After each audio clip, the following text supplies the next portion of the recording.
We've seen a little bit of a shakeup here in the Austin real estate market. Homes are taking longer to sell, prices are dropping, and overall it's just a better environment for buyers. And one of the biggest changes that we've seen since the craziness that's been going on over the past 2 years has been in new construction homes. Hi, I'm Tiffany Moore. I'm a local realtor and broker right here in Austin, Texas. I help people from all over the world buy and sell homes here, and I put out videos every week showcasing what it's like to live here, the growth that's going on here, just to keep you up to date on all things living in Austin. So if that is something that you want to know about, you want to make sure you don't miss anything, be sure to subscribe to my channel. And if you're moving out here and you've got questions, go ahead and click the link in the description. It'll take you right to my calendar and we can talk about all of your questions. So what has changed? So in order to really appreciate the way the market is right now for new construction homes in Austin, we need to understand what's been happening for the past 2 years while the market was just insane. So if you wanted to buy a new construction home, there are a few ways to go about it, but really at the end of the day, every builder in every neighborhood was doing something different. So there are a few builders that just only build in their neighborhood. They don't allow other ones to come in. But for the most part, most of the new construction neighborhoods have like 4 to 7 builders in them, and every single one had a different process for how they were selling homes. So a couple ways that we would do it was, one, you had to get on a wait list. So here's how the wait list would work. There are a couple of ways to go about it. One, builders were just taking names from anyone who wanted to get on the wait list. So if it's like, oh yeah, I might buy a house in Austin one day, let me get on this wait list for whenever you're releasing new homes or new lots for sale. Other builders were actually requiring a deposit to get on the wait list, which sounds kind of crazy, but honestly, it kept out a lot of the riffraff. So instead of having everyone in Austin who might one day maybe be interested in buying one of these new construction homes be on the wait list, it was a very small and specific set of people who were actually serious about buying a home in that neighborhood one day. And things change, maybe people's plans change, or they got a house in a different neighborhood. But when the people got on that wait list, if they had to put out a deposit, you know they were pretty serious. So the builders that weren't doing that would seriously have like 250 people on their wait list for the next 20 lots they were going to release, versus the builders that charged to put down a deposit for the wait list. They had a much smaller pool of people, but those people on the wait list were like very interested and they were seriously committed to buying a home. So that was one way to do it. Another way was just first come, first serve. So some builders would publish a list of homes that were available weekly, and the first person to like pick up the phone and put a contract on the house is the one that got it. Right or wrong, at least it eliminated waitlisting, it eliminated bidding, but you really had to be like Johnny on the spot for when that email came out and just watching it. You had to know what neighborhood your client wanted, what floor plan they wanted, the timeline, the price, all that stuff. And you had to just pick up the phone immediately and make those phone calls. So that didn't really leave any time for exploring the neighborhood, exploring the floor plan. You had to do all that work ahead of time. So what we would do for that is I'd have clients come out and we would pick a few neighborhoods that we wanted to tour so we could at least have a plan. Like, okay, we like this neighborhood, we like this floor plan, we would love X kind of lot. When we see something that comes up, now we're ready to write some paperwork on it. Because if you're waiting until those homes come out, if they're first come, first serve, there's no way you're going to have enough time to like plan a trip, come out, meet with a salesperson, look at the lot, look at the homes. Like by the time we do all of that, all the homes are sold. Like seriously, the ones that were selling first come, first serve, they were sold in a day, if not in a couple hours. And then we'd have to wait next week for the new list to come out and go through the whole process all over again. And then some other builders were just using a straight up bidding or auction system to sell their lots or sell their homes. So we would get homes going from anywhere from $30,000 above asking price to a couple $100,000 above asking price. And the hard thing with the builders doing their bidding this way is they really don't publish their sales data. So there's no public information or even information available on the MLS as far as what their homes are selling for. And some of them would give you some hints, some of them wouldn't. So I had clients in neighborhoods where the salespeople would tell me, oh yeah, if you go about 20 to 25 over, you'll probably get this house. Versus other neighborhoods, the sales reps are like, I can't give you any information. Make your best offer, and if it wins, then it wins. Like, okay, my clients have been trying to buy a house for a while. Please help me. Like, I just want to give you money to buy this house. So that was kind of crazy. That it was pretty similar to where we were at in the resale market as far as bidding, but at least with that we had data to go off of. So when we were trying to figure out how much to offer in the resale market, I had a lot of data in the MLS to go off of like, okay, this is what recent homes have sold for. This is probably how it's going to appraise. Where do we think we're going to go as far as making an offer? How do we be competitive without paying too much? With the builders, you really didn't have any of that data. A lot of it was based on your relationships, if the builders would even share any information with you. So another factor that we were up against was a lot of builders had limits to how many homes they could sell per month. So sometimes it would be 4 homes, sometimes it was just 2. It really just depended on the specific builder and the community. And there were a couple of reasons for this. One was supply chain issues. So we were having some serious supply chain and labor shortage issues. And if the builder were to sell like 20 homes in February, all those homes would be going through the same stage of construction at the same time, and there would just be some significant delays because there would not have been enough supplies and labor to get all those homes at the same stage. So they wanted to stagger out the start dates for their homes so they can kind of manage supply and labor a little bit better. That was one reason. Another reason is because the market kept changing and fluctuating seriously, like week to week and obviously month to month. So if the builder sells all their homes in February, but then the market keeps increasing in March, April, May, and June, well, they've locked everyone at the February price versus the March, April, May, and June price. So it was also in the builder's best interest to sell 4 in February, 4 in March at a higher price, 4 in April at an even higher price, etc. So while you're going through the bidding process, this was another concern that we had to think about. So if we're bidding for a home now and we're really concerned with not overpaying, like, okay, I'm going to put in a bid for this home at like $550. The concern was, okay, well, if I don't get this house at $550, the next time it comes around in 6 weeks or a month, now it's going to be $600, or now it's going to be $650. I literally saw this happen with one home for my client that we were putting in a contract for like this time last year. We saw it online. We knew we loved it. When they had come out, they lived in California at the time. So when they came out to visit, we visited the neighborhood, we visited the lot, we saw the floor plan, we knew that this was the house that they wanted. So I talked to the builder, and sure enough, they had already met their quota for December. Like, okay, well, we really want to buy this house in January. And something happened and we weren't able to buy it in January.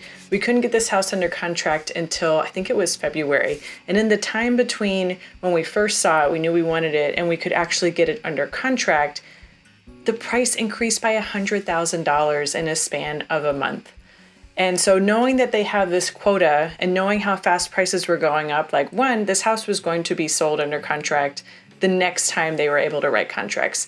And 2, we knew that if we didn't get it this time, it would just continue to go up. It had already gone up $100,000. We really didn't want to wait for it to go up any further. So my job at the time was to be the sales representative's like best friend / stalker. I have to admit, I landed more on the stalker side than the best friend side, but this is kind of what it took to make sure that your clients got the house that they wanted in the time they wanted, so they didn't have to overpay, and really so they could stop looking. Like, it was so stressful this time last year because it was every time you found a house that you wanted, oh, now it's under contract, or we can't write offers anymore this month, or someone else outbid you by $10,000.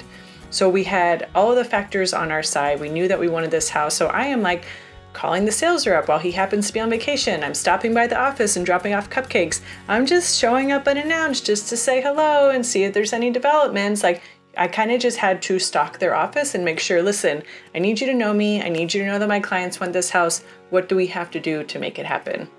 And then when you were lucky enough to get a house under contract, if your realtor was like the ultimate stalker, there's no negotiating. Like, there's no way to be like, I really like this house. Why don't you throw in a fridge package for free? Or how about we get some appliances, on the house? That was not happening over the past 2 years because, hey, if you didn't want the house at this price, there were 20 people behind you that did. So buyers seriously had zero negotiating, zero leverage in the new construction home buying process.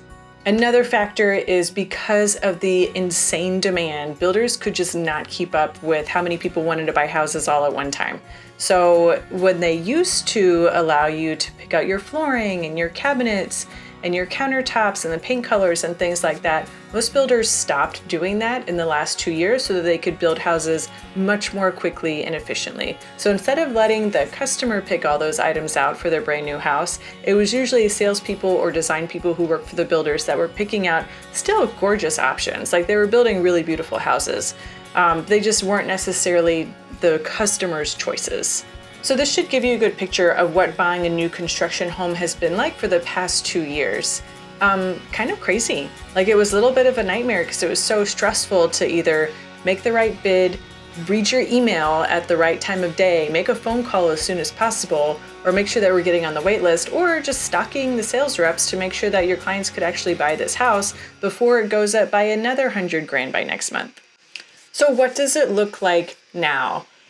Oh my gosh, I can't even tell you. It's so different. It's so different. One, before, builders were like, yeah, y'all can come by. You can come stop by. I don't think we'll have anything for you. Don't call us, we'll call you, And now I'm getting emails from all these builders like, oh, hey, y'all, bring your clients by. We're doing champagne and hors d'oeuvres tonight. We're having cupcakes. We're doing a little walk-in stroll, and you can look at all the models and see all the homes that we're going to have coming up. Like, builders are begging us to bring clients in because the demand has dropped significantly this year. In December of 2022, the National Association of Home Builders reported that builder confidence declined every single month in 2022. Every single month. They're currently at the lowest level of builder confidence since 2012. And traffic of prospective buyers is at the lowest level that it's been since 2012. But there is some silver lining. So December had the smallest drop in builder confidence in the last 6 months,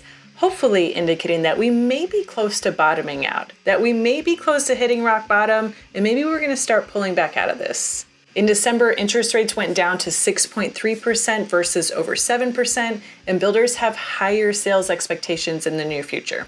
But for right now, builders have homes that are just like sitting on the market, either in the process of construction or they're completed, and they are just sitting there waiting for buyers, waiting for someone to just walk up in their office and sign the paperwork. And for the ones that aren't completed yet and maybe haven't even been built yet, you may have an opportunity to pick your structural changes, like change that dining room to a 4th bedroom, add a half bathroom here, changing the flooring out, adding your countertops and your cabinets, and making all those customizations that we used to do way before the pandemic hit. A lot of builders are going back to that to really try and get customers in the door, and because they don't have to work as efficiently as they needed to for the past couple of years because the demand just isn't there right now. Builders are doing everything they can to get clients in the door. There are so many builder incentives, but here's one of the biggest ones. Builders are smart. They're a business, and they know that what's holding most people up right now from buying homes is interest rates.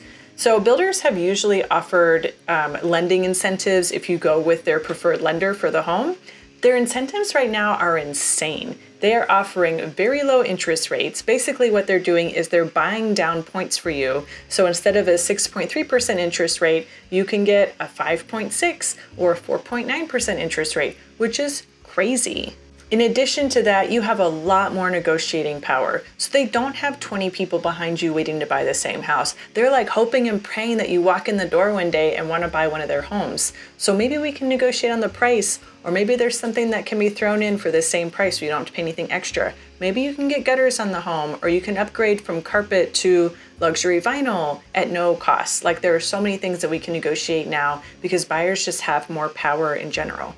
And you can now buy a home that works with your timeline. So one of the things that I really didn't like about new construction, in addition to all the other things that I mentioned before, was you're really at the mercy of the builder's timeline. And you are still a little bit to an extent right now, but you have so many more options of homes to buy within your price range in the same neighborhood or in similar neighborhoods that you can really be picky as far as the floor plan, the builder, the timing, the options that you get with the house. There's just so many more choices. You can actually make it work for you instead of working around everything that the builders are throwing at you. I talked about prices dropping. This is one of the biggest examples for this is in new construction. So even for homes that were selling for like $450 a year ago, those homes have dropped by like $75,000. Like, there are significant price reductions for new construction homes. It is such a huge opportunity right now because unlike resale sellers like myself, I'm just one person and I'm only selling one house. And I might not be that up to date on what's going on with the market. Hopefully my realtor explains it to me, but I still have got like an emotional attachment to the house and I have an idea of what I want to sell it for.